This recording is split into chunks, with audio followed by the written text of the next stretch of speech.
Arestado ang isang lalaki matapos silbihan ng warrant of arrest para sa kasong murder ng mga membro ng First Samar Provincial Mobile Force Company.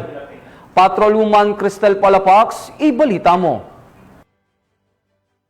Arestado ng mga otoridad ang isang lalaking wanted person na may kasong murder matapos mahuli sa Barangay de Victoria, Oquendo District, Calbayog City. Bandang alas 11:50 ng gabi nang maresto ang akusado ng mga tauhan ng First Samar Provincial Mobile Force Company sa bisa ng warrant of arrest para sa kasong murder na walang inirekomendang piyansa. Dinala ang akusado sa Calbayog City Police Station para sa kaukulang dokumentasyon at tamang disposisyon. Ang matagumpay na pagkakaresto sa akusado ay patunay lamang na epektibo ang pagpapatupad ng pambansang pulisya sa kanilang sinumpaang tungkulin na maghatid ng serbisyo publiko para sa mas payapa, ligtas at maunlad na bagong Pilipinas.